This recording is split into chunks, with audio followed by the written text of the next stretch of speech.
আসসালামু আলাইকুম ওয়া রাহমাতুল্লাহি ওয়া বারাকাতুহু।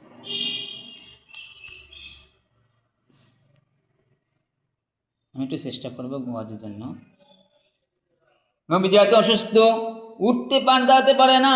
দুজন সাহাবীর কাঁধের উপর ভর করে মসজিদ নববীতে আসলেন। মসজিদ নববীতে এসে নবীজি খুতবা দিতে এসেছেন। খুতবা দিতে গিয়ে বললেন, এই পৃথিবীতে আল্লাহ পাক রব্বুল আলামিন তার এক বান্দাকে সব জগতের সম্পত্তি দিতে এসেছিলেন, কিন্তু তার ওই বান্দা সব জগতের সম্পত্তি উপেক্ষা করে তার মালিকের সাথে দেখা করে বেশি পছন্দ মনে করেছেন। এতটুকুন কথা বললেন নবীজি। কেউ বুঝতে পারল না। হযরতে আবু বকর বুঝতে পারল, এই পৃথিবীতে আল্লাহ পাক রব্বুল আলামিন সব জগতের সম্পদ আমার নবীজিকে দিতে এসেছিলেন। নবীজি এত অসুস্থ হলেন।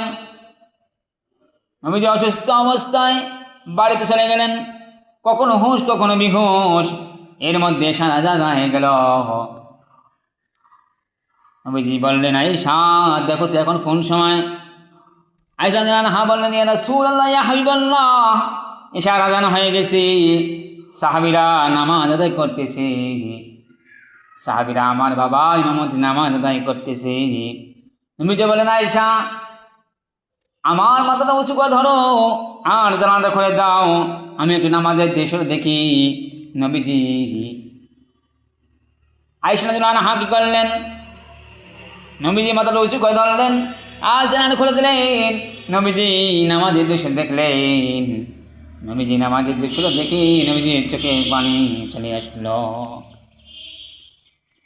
আয়েশা রাদিয়াল্লাহু আনহা বলেন, ইয়া রাসূলুল্লাহ ইয়া হাবিবাল্লাহ, আমি বুঝতে পারলাম না নামাজের দৃশ্য দেখে আপনার চোখে পানি কেন এলো? নবীজি বলেন, আয়েশা এটা কোনো দুঃখের পানি, এটা তৃপ্তির পানি। এই যে নামাজের দৃশ্য দেখলাম, এভাবেই আমার উম্মতের নামাজ আদায় করবে। শেষ সময় নবীজি তার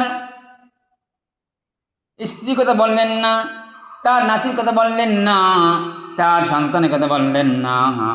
শেষ মুহূর্তে তিনি বললেন, আসসালাতু মা মালাকাত আইমানুকুম, নামাজ নামাজ আমার উম্মতেরা নামাজ ছেড়ে দিও না।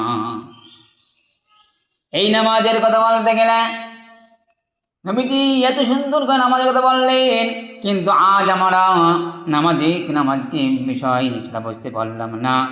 নামাজ না বললে কি হবে সেটা বুঝতে পারলাম না। কাল কিয়ামত